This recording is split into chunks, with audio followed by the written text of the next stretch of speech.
Good morning, नमस्कार, आदाब, सत श्री अकाल दोस्तों। योर वॉइस योर न्यूज़ की खास सीरीज संडे स्पेशल में हम आपको बताने जा रहे हैं भारत माँ के सच्चे सपूत डॉक्टर राजेंद्र प्रसाद की कहानी।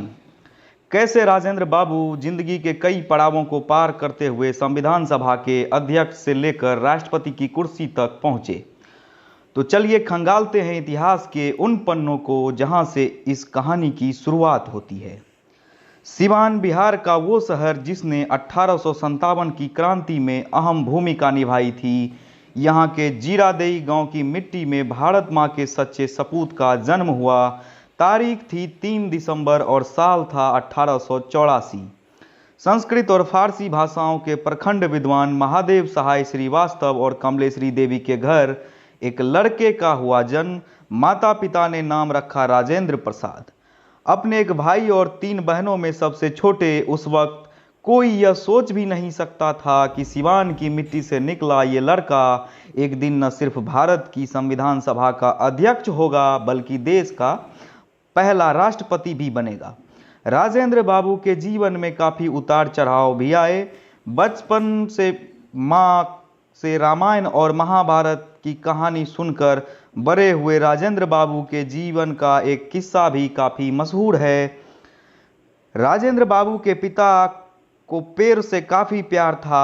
उनके पिता ने उन्हें एक कुल्हाड़ी ला कर दी थी, जिसके बाद वो पूरे दिन कुल्हाड़ी से ही खेलते रहते थे। एक दिन उनके पिता बाहर गए हुए थे। राजेंद्र बाबू खेल कूद में लगे थे। खेल कूद में आम का पेड़ काट डाला।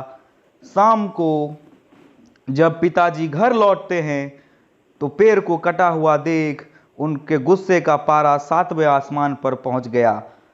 उन्होंने राजेंद्र से पूछा कि इतनी बुरी तरह आम के पेड़ को किसने काटा है।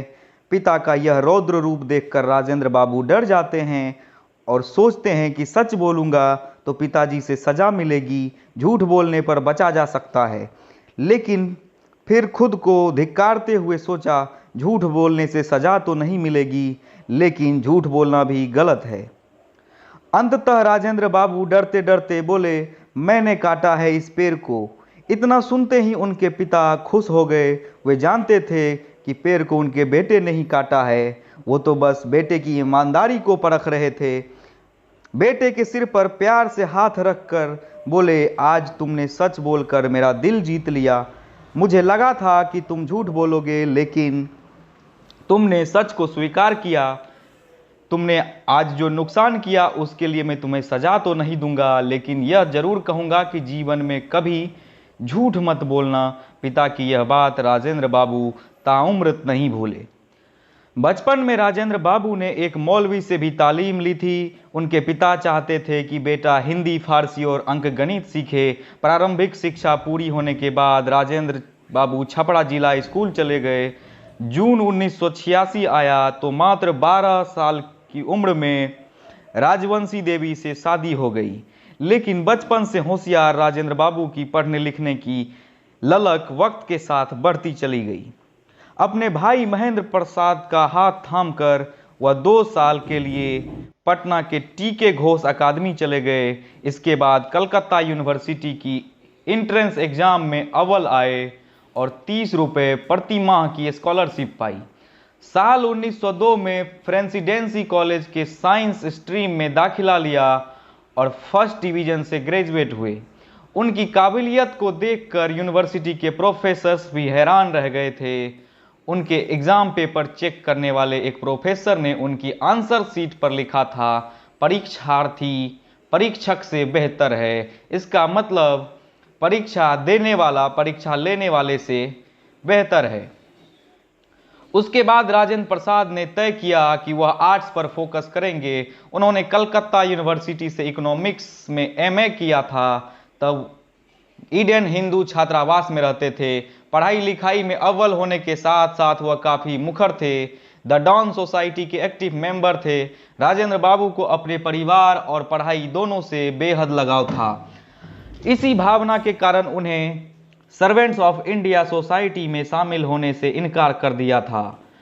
यह वो वक्त था जब उनकी माता चल बसी और उनकी बहन 19 साल की उम्र में विधवा हो चुकी थी। राजेंद्र बाबू ने 1906 में पटना कॉलेज के हॉल में बिहारी छात्र सम्मेलन के गठन में अहम भूमिका निभाई थी। यह भारत में अपनी तरह का पहला संगठन था और इस संगठन से अनुग्रह नारायण सिन्हा और कृष्ण सिंह जैसे बिहार के नामी नेता निकले, जिन्होंने चंपारण और असहयोग आंदोलन में अहम भूमिका निभाई थी।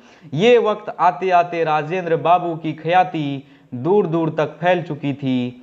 कहा तो यहाँ तक जाता है कि उस वक्त बिहार का शायद ही कोई ऐसा छात्र रहा हो जिसने घर या स्कूल में यह न सुना हो कि उससे राजेंद्र बाबू की तरह पढ़ना चाहिए। उनके दौर के लोग उनकी स्मरण शक्ति देखकर हैरान रह जाते थे। लोग बताते थे कि वह अपनी जिंदगी का हर किस्सा अनायास बताया करते थे। पीआईबी के मुताबिक ऐसा माना जाता है कि उन्होंने अपनी 1900 पन्नों की जीवनी अनायास ही लिख दी थी, जैसे कि घटनाएं एक दिन पहले हुई हों। राजेंद्र बाबू ने पढ़ाई पूरी करने के बाद कई जगहों पर छात्रों को पढ़ाया। वह बिहार के मुजफ्फरपुर में लंगत सिंह कॉलेज में इंग्लिश के प्रोफेसर रहे और बाद में प्रिंसिपल बने। हालांकि बाद में उन्होंने कानून की पढ़ाई करने के लिए कॉलेज छोड़ दिया और कलकत्ता के रिपुन कॉलेज, जो अब सुरेंद्रनाथ लॉ कॉलेज हो चुका है, उसमें दाखिला लिया। साल 1909 में कलकत्ता से पढ़ाई पूरी करने के बाद वह कलकत्ता सिटी कॉलेज में इकोनॉमिक्स के प्रोफेसर बन गए। साल 1915 का दौर आया तो कलकत्ता यूनिवर्सिटी के लॉ डिपार्टमेंट के मास्टर्स एग्जाम में बैठे और गोल्ड मेडल के साथ एग्जाम पास किया। इलाहाबाद यूनिवर्सिटी के लॉ कॉलेज से उन्होंने डॉक्टर की उपाधि हासिल की। 1916 में वह बिहार और ओडिशा के हाई कोर्ट में शामिल हुए। 1917 में उन्हें पटना यूनिवर्सिटी के सीनेट और सिंडिकेट के पहले सदस्यों में से एक के तौर पर नियुक्त किया गया। बिहार की सिल्क सिटी कहलाने वाले भागलपुर में भी उन्होंने वकालत की थी। गोपाल कृष्ण गोखले के विचारों ने राजेंद्र प्रसाद पर गहरा असर डाला। साल 1906 में जब कांग्रेस का कलकत्ता में सालाना अधिवेशन हुआ, जब राजेंद्र प्रसाद भी उसका हिस्सा थे, कलकत्ता में पढ़ाई करते हुए उन्होंने बतौर वॉलेंटियर इसमें हिस्सा लिया था, लेकिन आधिकारिक तौर पर वह साल 1911 में कांग्रेस का हिस्सा बने। साल 1916 में कांग्रेस के लखनऊ सत्र में उनकी मुलाकात महात्मा गांधी से हुई।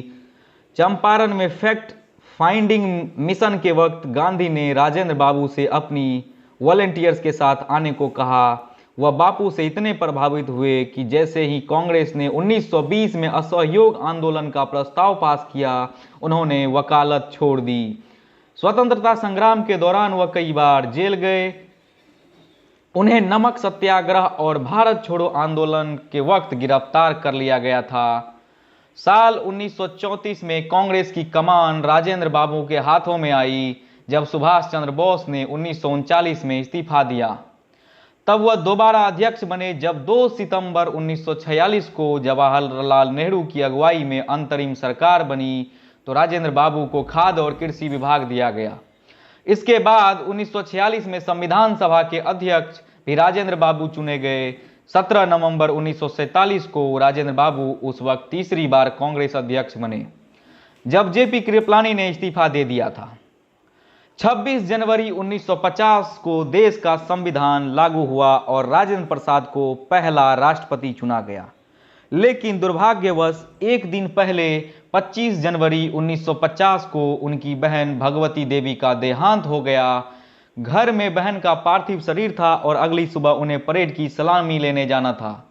राजेंद्र बाबू ने पहले परेड की सलामी ली, इसके बाद बहन के अंतरिम संस्कार में शामिल हुए। अपने राष्ट्रपति कार्यकाल में राजेंद्र प्रसाद ने कई देशों का दौरा किया और कूटनीतिक संबंध स्थापित किए। वह लगातार 1952 और 1957 में राष्ट्रपति चुने गए। उनके कार्यकाल में पहली बार मुगल गार्डन आम जनता के लिए खुला था और तब से लेकर आज तक ये आम लोगों के लिए आकर्षण का केंद्र है। 12 साल राष्ट्रपति रहने के बाद साल 1962 में उन्होंने रिटायर होने का फैसला किया। मई में उन्होंने राष्ट्रपति भवन छोड़ दिया और 14 मई को 1962 को पटना आ गए और बिहार विद्यापीठ के परिसर में रहे। भारत चीन युद्ध के 1 महीने पहले 9 सितंबर 1962 को उनकी पत्नी का देहांत हो गया। राजेंद्र बाबू को देश के सर्वोच्च नागरिक सम्मान भारत रत्न से भी नवाजा गया। 78 साल की उम्र में 28 फरवरी 1963 को राजेंद्र बाबू ने अंतिम सांस ली। पटना में राजेंद्र स्मृति संग्रहालय है, जहां उनकी यादें आज भी जिंदा हैं। तो कैसी लगी आपको ये कहानी, नीचे कमेंट करके जरूर बताएं। धन्यवाद।